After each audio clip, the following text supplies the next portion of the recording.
Assalamualaikum warahmatullahi wabarakatuh. Selamat pagi, selamat siang, selamat sore, selamat malam semuanya. Di sini kami kelompok 1 akan mempresentasikan hasil diskusi kami yang tentang perencanaan sumber daya manusia sebagai kegiatan manajemen sumber daya manusia. Di sini sebelum saya mulai, saya mau memperkenalkan diri dulu. Nama saya Fikir Ahmadiansyah.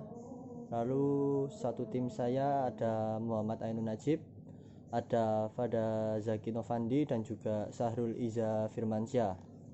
Untuk materi yang pertama dulu akan dijelaskan oleh saya. Untuk yang pertama ini saya akan menjelaskan tentang pengintegrasian strategi manajemen sumber daya manusia dengan rencana strategik organisasi. Jadi di dalam penggunaan strategik manajemen SDM yang tepat ini dapat diwujudkan pengintegrasiannya perencanaan SDM dengan perencanaan bisnis pada tahap operasional, di mana di dalam rencana strategik bisnis ini terdapat beberapa faktor penting yang berpengaruh pada strategi manajemen, yaitu yang pertama ada filsafat perusahaan dan filsafat serta kebijakan sumber daya manusia. Untuk filsafat organisasi atau perusahaan ini, di dalam budaya atau organisasi perusahaan berisi nilai-nilai atau norma-norma yang mengatur cara berpikir, bersikap, dan berperilaku semua sumber daya manusia di lingkungannya. Filsafat tanpa diskriminasi sendiri dalam manajemen sumber daya manusia mengandung nilai-nilai. Ada beberapa nilai-nilai di sini, ada 5. Yang pertama, menghargai perbedaan kemampuan, sifat atau kepribadian sumber daya manusia yang lain secara individual. Jadi kita harus tahu atau mengerti setiap person atau setiap orang itu memiliki sifat dan kepribadian yang berbeda-beda. Tidak bisa kita samakan begitu saja. Lalu yang kedua, memberi kesempatan dan dukungan yang sama dalam pengembangan sumber daya manusia secara individual untuk berprestasi sesuai bidang kerja masing-masing. Jadi di sini seperti setiap SDM itu memiliki keistimewaannya sendiri-sendiri. Misalnya si A ini spesialis di bidang akuntan, bisa saja si B ini spesialis di bidang manajemen atau HRD-nya atau apa atau yang lain seperti itu. Jadi kita harus memberikan kesempatan dan dukungan untuk setiap individu itu. Lalu yang ketiga, memberikan kebebasan yang sama antar SDM yang dimiliki berdasarkan prinsip saling menghormati dan menghargai kelebihan dan kekurangan masing-masing. Lalu yang keempat, ada mendorong kerjasama antar SDM yang dimiliki berdasarkan prinsip saling menghormati dan menghargai kelebihan dan kekurangan masing-masing. Jadi di poin 3, 4 ini yang pertama kan memberikan kebebasan. Jadi kita tidak bisa semena-mena sendiri bahwa apa opini kita itu selalu benar atau harus selalu diterima, itu tidak bisa. Lalu yang keempat ini, mendorong kerjasama antar SDM ini. Tentu saja di satu lingkup organisasi atau perusahaan itu adanya kerjasama satu sama lain, baik itu antara atasan dan bawahan ataupun sesama bawahan atau sesama karyawan, itu juga mempengaruhi kinerja di dalam perusahaan tersebut. Lalu yang terakhir, yang kelima, membantu sumber daya manusia sebagai individu sesuai potensi yang dimilikinya dan posisi masing-masing dalam menyelesaikan masalah dan memenuhi kebutuhan untuk mewujudkan prestasi terbaik dalam bekerja.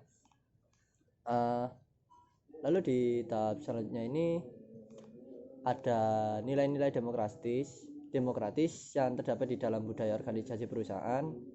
Seperti yang ada di atas tadi, ada 5 poin, akan dimanifestasikan dalam kebijakan utama sebagai berikut. Ada menciptakan, ada mendorong dan mengembangkan budaya berkompetisi secara sehat. Dalam arti itu jujur dan sportif di sandarakan pada prestasi kerja, seperti seleksi, promosi, pemberian insentif, penghargaan, seperti itu dan lain-lain sebagainya. Lalu yang kedua, melaksanakan dan mengembangkan cara memperlakukan sumber daya manusia secara jujur dan objektif. Antara lain itu kayak penilaian kinerja, supervisi, kesempatan menyampaikan inisiatif atau gagasan, kreativitas dan juga inovasi.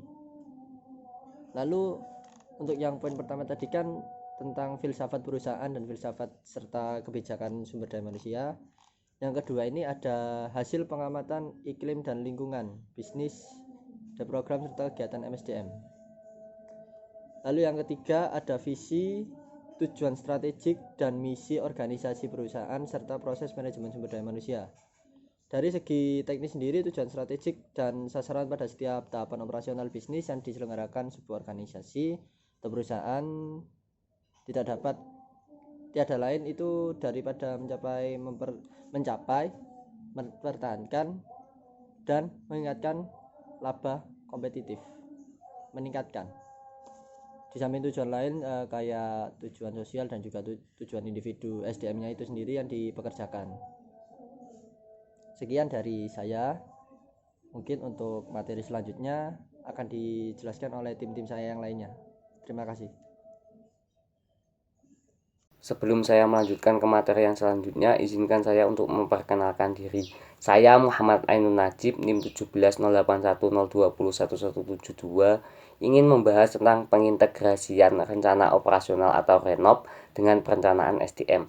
Secara real, pengintegrasian perencanaan SDM dengan perencanaan bisnis sebagai salah satu kegiatan manajemen SDM harus dilakukan pada tahap rencana operasional atau RENOP sebagai perspektif bisnis jangka sedang.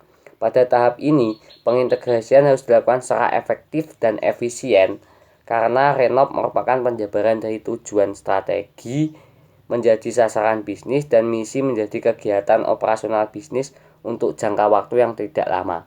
Untuk itu, melaksanakan bisnis secara operasional sangat dibutuhkan sejumlah SDM yang kualifikasinya sesuai dengan program bisnis yang akan dilaksanakan.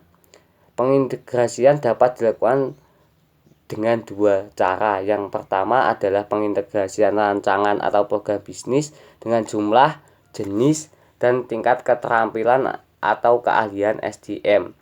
Bidang kerja utama yang berhubungan dengan bisnis yang telah dipilih atau ditetapkan dan akan dioperasionalkan sekurang-kurangnya terdiri dari 5. Yang pertama bidang produksi, yang kedua bidang pemasaran, yang ketiga bidang keuangan, yang keempat bidang SDM, yang terakhir adalah bidang kegiatan penunjang. Kelima jenis pekerjaan itu membutuhkan SDM yang memiliki keterampilan dan berkeahlian yang berbeda satu dengan yang lain. Yang kedua adalah sumber daya yang dimiliki perusahaan melalui audit SDM. Ada 5 sumber daya yang harus diperhitungkan yang terdapat pada bidang kerja utama dan kegiatan penunjang lainnya, yaitu sumber daya finansial, sumber daya material, sumber daya manusia, dan sumber daya informasi, dan sumber daya teknologi. Dari sumber daya yang dimiliki itu akan mengantarkan pada tercapainya tujuan strategi dan terwujudnya visi organisasi atau perusahaan. Diperlukan kegiatan audit SDM yang dapat mengungkapkan kondisi dan pendayagunaan yang telah dimiliki organisasi atau perusahaan pada saat sekarang. Kegiatan audit SDM atau workforce analysis sangat penting dilakukan dalam perencanaan SDM sebuah organisasi atau perusahaan yang hasilnya dapat digunakan dalam usaha mengintegrasikan SDM yang dimiliki dengan perencanaan operasional bisnis. Perencanaan SDM, hasil audit SDM dapat digunakan untuk melakukan kegiatan penempatan ulang atau replacement atau restaffing. Dengan demikian, dapat diharapkan setiap SDM akan mampu memberikan kontribusi terbaik dalam bekerja sesuai dengan program yang telah dirumuskan dalam RENOP. Pengintegrasian struktur organisasi dan rencana pengembangan bisnis dengan prediksi jumlah dan jenjang jabatan, struktur, serta pembiayaan atau cost SDM yang disediakan. Oke, saya akan menjelaskan tentang pengintegrasian kegiatan bisnis berdasarkan anggaran dengan pelaksanaan hasil perencanaan sumber daya manusia. Nah, tahap ini merupakan tahap akhir dari kegiatan pengintegrasian, perencanaan SDM, dan perencanaan bisnis. Akhir dari pengintegrasian itu adalah melakukan proses produksi dan memasarkan produk dengan berbagai jenis kegiatan. Dari semua kegiatan tersebut akan diperoleh laba yang diharapkan dapat mencapai atau melampaui yang ditargetkan selama 1 tahun berjalan, dan semua kegiatan itu harus dijadwalkan. Jadi dari semua kegiatan itu harus ada schedule-nya agar terencana dan tahu apa yang dituju dan apa yang ditarget gitu. Dengan demikian, sumber daya manusia yang profesional di bidangnya masing-masing, semua proses yang berisi kegiatan bisnis akan dapat dilaksanakan secara efektif dan efisien, produktif, dan berkualitas. Dan juga perencanaan sumber daya manusia tidak hanya sangat penting, tapi juga sangat mementingkan keunggulan organisasi dan atau perusahaannya. Di lingkungan organisasi perusahaan berskala menengah dan besar atau sangat besar, tidak mudah untuk mempergunakan laba sebagai kriteria dalam nilai akurat kualifikasi sumber daya manusia.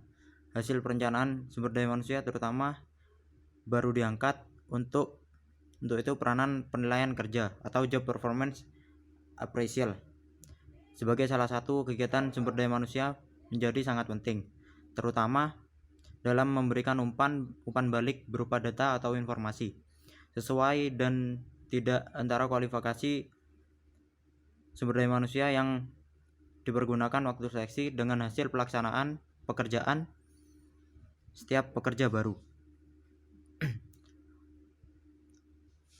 Untuk merekrut sumber daya manusia baru harus segera dilaksanakan agar semua jabatan atau pekerjaan yang kosong segera terisi. Pekerjaan yang tidak ada, yang tertunda, dan laba kompetitif akan dapat diraih. Kegiatan-kegiatan tersebut hanya mungkin terwujud dalam pengintegrasian tahunan antara tindak untuk mewujudkan perencanaan sumber daya manusia dengan kompetitif dengan perencanaan bisnis yang terjadwal selama satu tahun berjalan. Jadi maka jelas terlihat bahwa keberhasilan bisnis sebuah organisasi atau perusahaan sangat ditentukan oleh terpenuhinya kualifikasi berupa SDM berkualitas dan kompetitif yang telah ditetapkan dalam perencanaan sumber daya manusia. Terima kasih, itu mungkin dari saya. Mungkin selanjutnya akan dilanjutkan oleh teman saya. Assalamualaikum warahmatullahi wabarakatuh. Perkenalkan, saya Pada Zakin Nufandi, NIM 171211 dari kelompok 1 Perencanaan Sumber Daya Manusia. Kali ini saya akan presentasi pada subbab terakhir, yaitu subbab 2.4 yang berisi penetapan kualifikasi SDM dalam perencanaan SDM. Penetapan kualifikasi SDM yang dibutuhkan sangat bervariasi antara organisasi yang berbeda jenis bisnisnya. Variasi itu diantaranya muncul disebabkan oleh perbedaan jenis keterampilan atau keahlian SDM yang dibutuhkan karena perbedaan produk yang berupa barang atau jasa yang dihasilkan antara organisasi yang satu dengan yang lainnya. Jabatan fungsional yang bertanggung jawab untuk melaksanakan proses produksi. Untuk itu setiap tingkatan atau pengalaman berdasarkan masa kerja dan tingkat pendidikan yang sama diberlakukan kualifikasi keterampilan yang relatif sama pula, meskipun berbeda-beda jenis pekerjaan dan pendidikannya.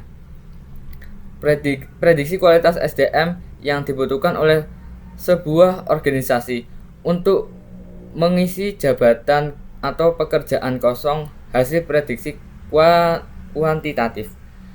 Pencapaian SDM diperlukan melakukan prediksi kualifikasi SDM yang dibutuhkan oleh sebuah organisasi di masa depan. Tidak mudah karena harus menetapkan juga karakteristik SDM yang memiliki kemampuan potensial dan mampu mengantisipasi perubahan lingkungan bisnis di masa depan. Penetapan kualifikasi SDM dalam perencanaan SDM sangat membutuhkan kerjasama antara unit atau departemen SDM dengan manajer unit kerja atau departemen lain khususnya yang memerlukan SDM atau pekerja baru. Sistem poin digunakan dengan menetapkan faktor-faktor sebagai kualifikasi yang dibutuhkan SDM agar dapat melaksanakan suatu jabatan atau pekerjaan secara efektif dan efisien. Dengan menggunakan poin, setiap jabatan atau pekerjaan dapat dinilai faktor atau kualifikasi yang terdapat di dalamnya yang harus dipenuhi seseorang pekerja atau calon pekerja untuk dapat melaksanakannya secara sukses, dalam kurung efektif, efisien, produktif, dan berkualitas. Perencanaan SDM akan sia-sia apabila tidak diikuti dengan kegiatan rekrutmen dan seleksi yang berpedoman pada kualifikasi SDM yang dibutuhkan. Tes dan atau interview yang dipergunakan harus difokuskan pada usaha mengungkapkan apakah calon pekerja memenuhi kualifikasi yang ditetapkan di dalam perencanaan SDM. Berikut ini adalah kualifikasi yang harus ditetapkan dalam perencanaan SDM yang dikelompokkan sebagai berikut. Ada 3 kualifikasi. Yang pertama, kualifikasi umum yang dipergunakan untuk semua jenis organisasi.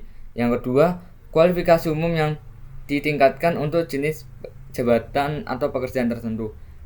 Ketiga adalah kualifikasi khusus yang ditetapkan sesuai dengan bidang bisnis yang menjadi kegiatan operasional organisasi berupa keahlian atau keterampilan tertentu. Selanjutnya adalah bab 3, kesimpulan dan saran. Untuk kesimpulannya di sini, perencanaan sumber daya manusia sangat dipengaruhi oleh berbagai faktor baik yang berasal dari dalam organisasi maupun luar organisasi. Manfaat dan tujuan perencanaan akan memberikan nilai-nilai positif bagi kepentingan organisasi atau suatu perusahaan. Perencanaan SDM sebagai suatu kegiatan merupakan proses bagaimana memenuhi kebutuhan tenaga kerja saat ini dan masa depan.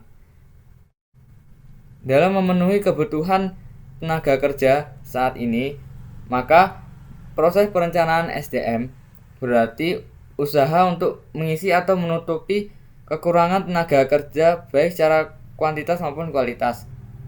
Dalam perencanaan juga terdapat prosedur, syarat-syarat perencanaan. Jadi di sini dalam perencanaan SDM juga terdapat prosedur, syarat-syarat perencanaan serta kendala-kendala yang dihadapi dalam proses perencanaan. Lalu yang terakhir adalah saran. Perencanaan sumber daya manusia merupakan hal yang sangat penting dalam suatu perusahaan. Perencanaan sumber daya manusia yang baik akan menentukan kemajuan suatu perusahaan. Maka sebaiknya dengan adanya SDM yang tersedia saat ini bisa digunakan secara baik sehingga dapat meningkatkan kualitas perusahaan. Selain itu, visi misi SDM harus sejalan dengan visi misi perusahaan dan perusahaan bisa melakukan pengadaan karyawan dengan tepat. Pada Sahrul, Vicky, dan Najib selaku kelompok 2 mengucapkan mohon maaf apabila presentasi ini terkesan kurang maksimal, dan terima kasih pada audiens yang sudah mendengarkan presentasi kami dari kelompok 1. Sekian dari kami, terima kasih. Assalamualaikum warahmatullahi wabarakatuh.